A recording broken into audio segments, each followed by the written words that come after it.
Hello everyone, class 10th के biology का chapter number 1 जिसका नाम है लाइफ प्रोसेसेस, उसका लेक्चर नंबर 5 में आप सभी का स्वागत है। इस लेक्चर में हम function of liver in digestion of food in small intestine इसके बारे में पढ़ेंगे। उसके बाद पैंक्रियाज का फंक्शन पढ़ेंगे डाइजेशन में। फिर उसके बाद हम लार्ज इंटेस्टाइन के बारे में पढ़ेंगे। इससे पहले इस चैप्टर के 4 और लेक्चर्स आ चुके हैं। यदि आपने उनको नहीं देखा है तो ऊपर आई बटन में लिंक मिल जाएगा, वहाँ से जाकर आप देख सकते हैं। पिछले लेक्चर यानी चौथे नंबर लेक्चर में हमने digestion of food in mouth, digestion of food in stomach और lastly digestion of food in small intestine पढ़ा था। स्मॉल इंटेस्टाइन में हमने पढ़ा था कि स्मॉल इंटेस्टाइन में फिंगर लाइक प्रोजेक्शंस होते हैं जिन्हें हम विलाई बोलते हैं, और उसके कारण स्मॉल इंटेस्टाइन का सरफेस एरिया बढ़ जाता है और maximum digestion and absorption of food होता है। और वहीं से हम इस लेक्चर में कंटिन्यू करेंगे, ठीक है। सो यदि आप इस चैनल पे नए हैं और चाहते हैं घर बैठे 10th बोर्ड के लिए साइंस की तैयारी अच्छे से करें तो इस चैनल को सब्सक्राइब करें, साथ ही साथ बेल आइकन का बटन दबाएं ताकि आने वाले वीडियोस की जानकारी सबसे पहले आप तक पहुंचे। तो चलिए शुरू करते हैं आज का ये lecture. So liver plays an important role in digestion of food in small intestine. So first of all we will see the function of liver is the largest gland in our body.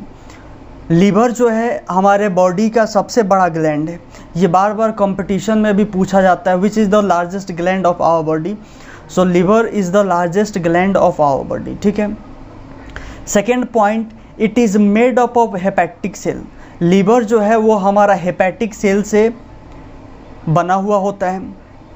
अब यहाँ पे third point, it secretes bile juice. Liver से bile juice secrete होता है।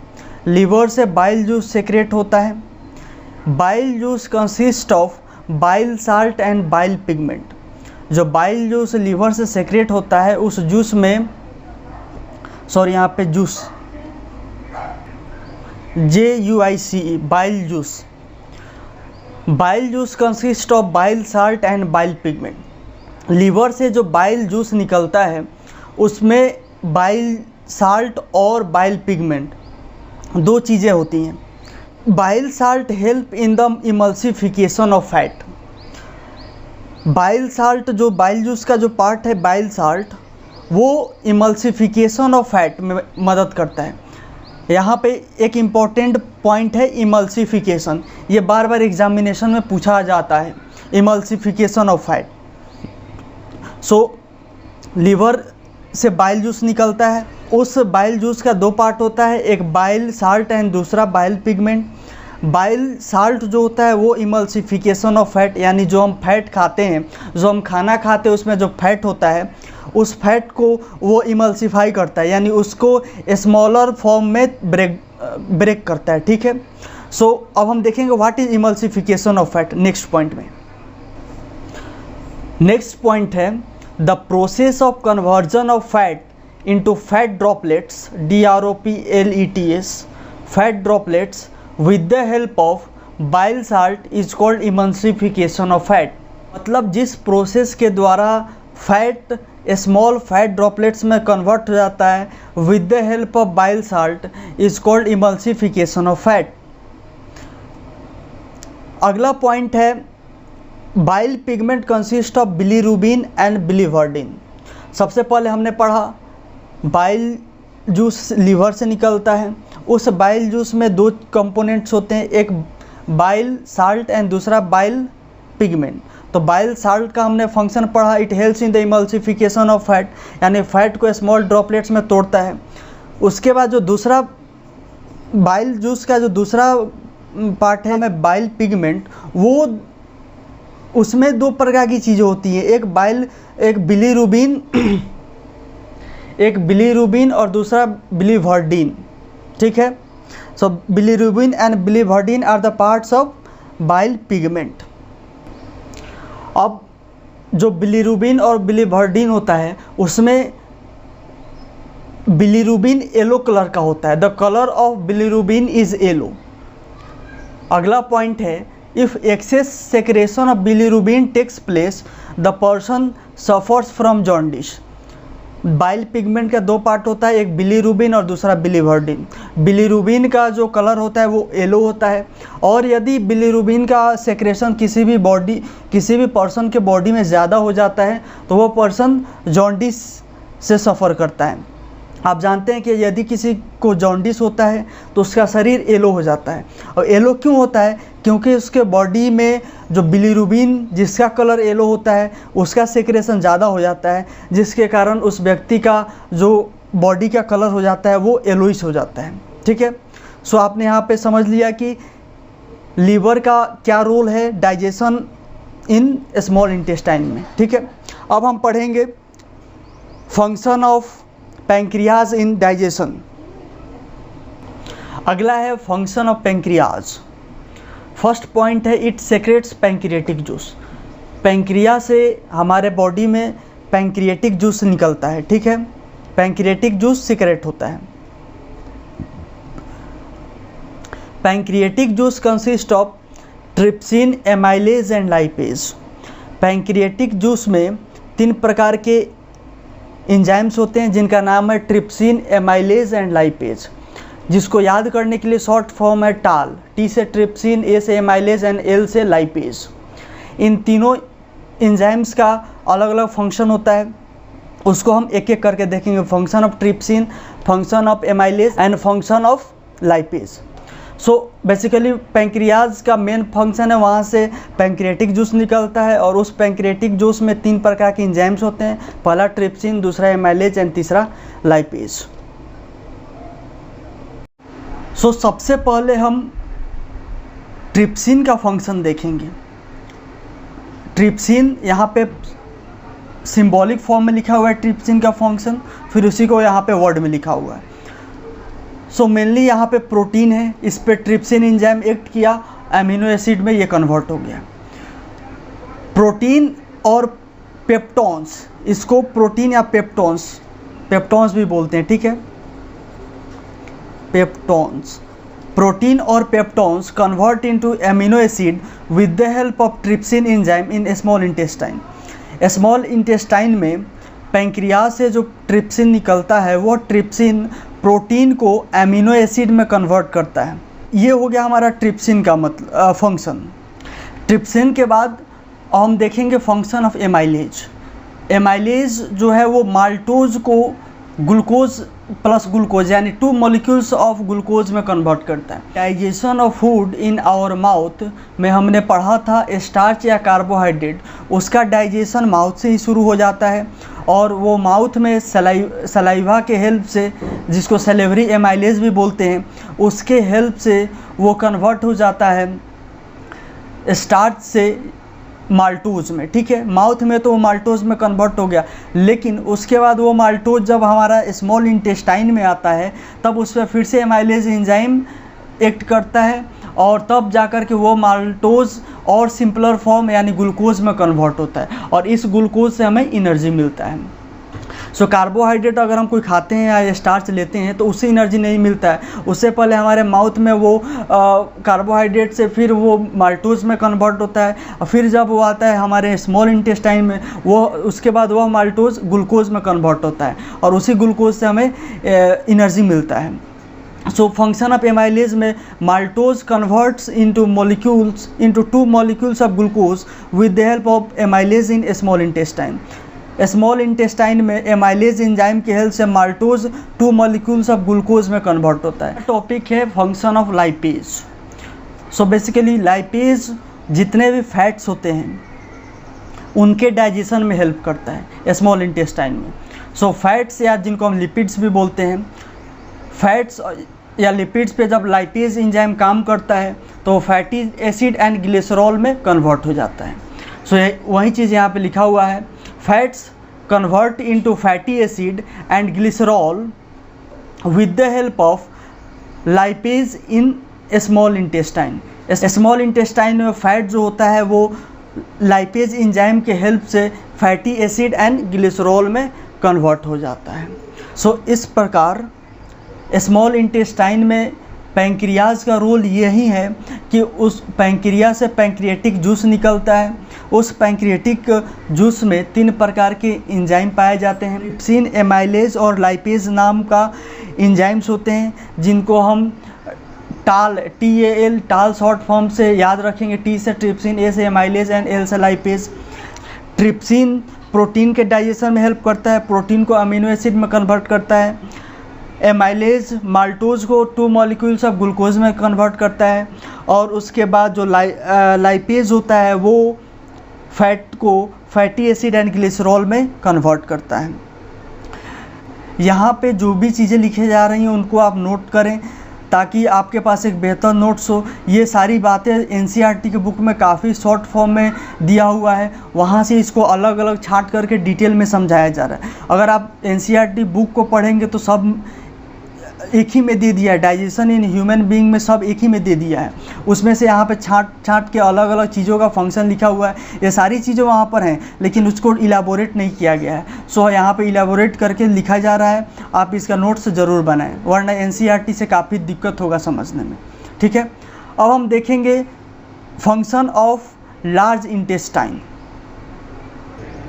सो जब small intestine में food का maximum digestion and absorption हो जाता है, उसके बाद जो अनएब्जॉर्ब्ड फूड होता है उसको लार्ज इंटेस्टाइन में भेज दिया जाता है।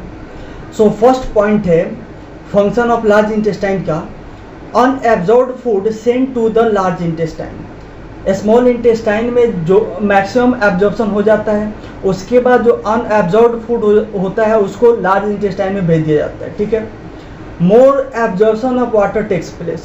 अब वो जो अनएब्जॉर्ब्ड फूड आता है लार्ज इंटेस्टाइन में, उसमें जो और कुछ वाटर बचा हुआ होता है उसका एब्जॉर्प्शन लार्ज इंटेस्टाइन के वाल्स द्वारा कर लिया जाता है। Rest material is removed from body via anus.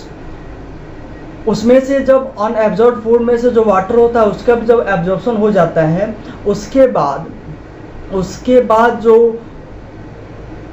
Rest material बच जाता है उसको एनस के थ्रू फैकल मटेरियल के रूप में हमारे बॉडी से बाहर हो जाते हैं। ठीक है, the exit of waste material, the exit of waste material is regulated by anal sphincter. Anus में एक एनल स्फिंक्टर होता है, उसके through exit of waste material regulate होता है। ठीक है, जैसे कि ये एनल स्फिंक्टर क्या हुआ, जितना भी ये अनएब्जॉर्ब्ड पार्ट होता है, unabsorbed part of food material जो होता है वो एब्जॉर्प्शन के बाद यहाँ पे आकर वो स्टोर होने लगता है। और जब ये एक खास अमाउंट तक जब स्टोर हो जाता है तो ये एनल स्फिंक्टर खुल जाता है और उसके बाद हमको फैकल मटेरियल मतलब एक्सक्रीट करने का सेंसेशन होने लगता है। ठीक है, तो इसका जो मेन फंक्शन यही है एनल स्फिंक्टर का। जब वहाँ पे एक खास amount particular amount of unabsorbed food material जब जमा हो जाता है, उसके बाद ये ओपन हो जाता है एनल स्फिंक्टर और हमको सेंसेशन होने लगता है एक्सक्रिएशन का। ठीक है, सो ये हमारा फंक्शन हो गया लार्ज इंटेस्टाइन का।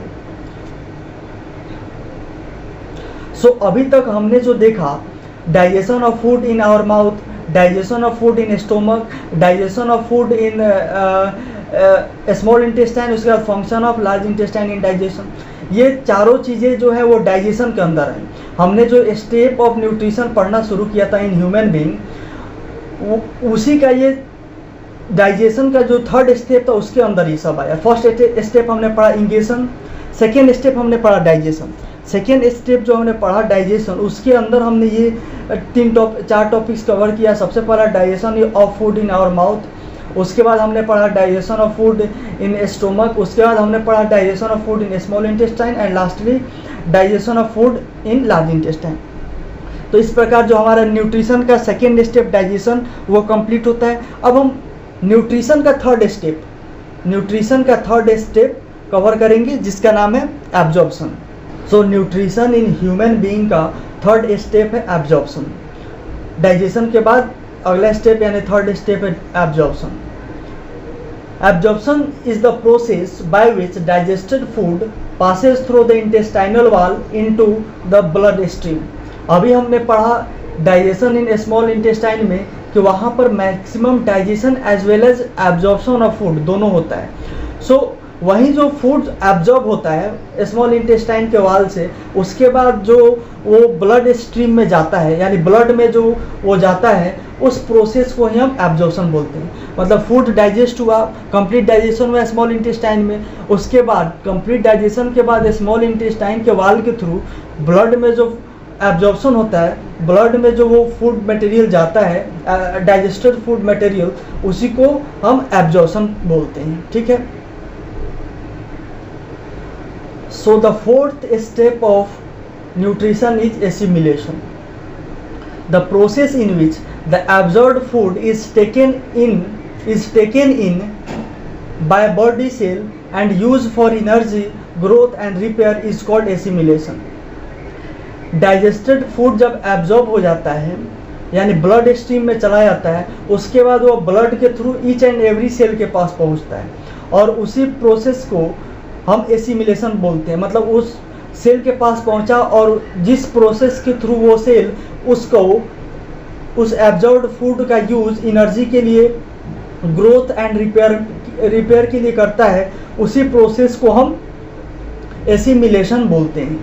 The process in which the absorbed food is taken in by body cell and use for the energy growth and repair is called assimilation. एकदम। इसके बाद लास्ट स्टेप है डाइजेशन का, सॉरी ये fifth step है। Absorption हमारा fourth step था, assimilation fifth step है। अब इसके बाद so the last step of nutrition is egestion. Egestion, the process in which the undigested food is removed from the body is called egestion. जिस process के through जो undigested food हमारे large intestine में store रहता है और उसके बाद बॉडी से रिमूव होता है, उस प्रोसेस को हम ईगेशन बोलते हैं। ई, ठीक है। ईगेशन का मतलब हो गया रिमूव आउट, और इंगेशन जो हमने फर्स्ट स्टेप पढ़ा था न्यूट्रिशन का, इंगेशन मतलब हम खाना को जब अंदर लेते हैं वो इंगेशन हो गया। और ईगेशन यानी जो अनडाइजेस्टेड फूड मटेरियल है एब्जॉर्प्शन के बाद वो हमारे बॉडी से फैकल मटेरियल के रूप में जो बाहर निकलता है, उसको हम ईगेशन बोलते हैं। सो इस प्रकार लाइफ प्रोसेसेस में जो फर्स्ट प्रोसेस था जिसका नाम था न्यूट्रिशन, मतलब जीवित रहने के लिए जो बेसिक प्रोसेसेस में से जो फर्स्ट प्रोसेस है न्यूट्रिशन, उसके अंदर हमने पढ़ा ईगेशन, स्टेप्स ऑफ न्यूट्रिशन। उस स्टेप्स ऑफ न्यूट्रिशन में हमने ईगेशन को पढ़ा, फिर डाइजेशन को पढ़ा। डाइजेशन में हमने digestion of food in our mouth, फिर digestion of food in stomach, फिर digestion of food in small intestine, फिर लार्ज इंटेस्टाइन, इतना पढ़ा। फिर उसके बाद हमने एब्जॉर्प्शन पढ़ा जो कि अगला स्टेप है न्यूट्रिशन का। उसके बाद न्यूट्रिशन का हमने नेक्स्ट स्टेप पढ़ा एसिमिलेशन, और लास्ट स्टेप ऑफ न्यूट्रिशन हमने पढ़ा ईगेशन। इस प्रकार जो फर्स्ट लाइफ प्रोसेस जो कि न्यूट्रिशन है वो यहाँ पर ख़त्म होता है। अगले वीडियो में हम लाइफ प्रोसेस का जो सेकेंड इम्पॉर्टेंट प्रोसेस है जिसका नाम है रेस्पिरेशन, उसको पढ़ेंगे।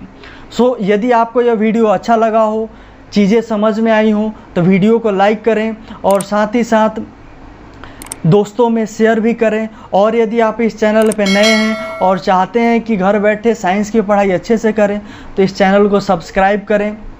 Thanks for watching this video.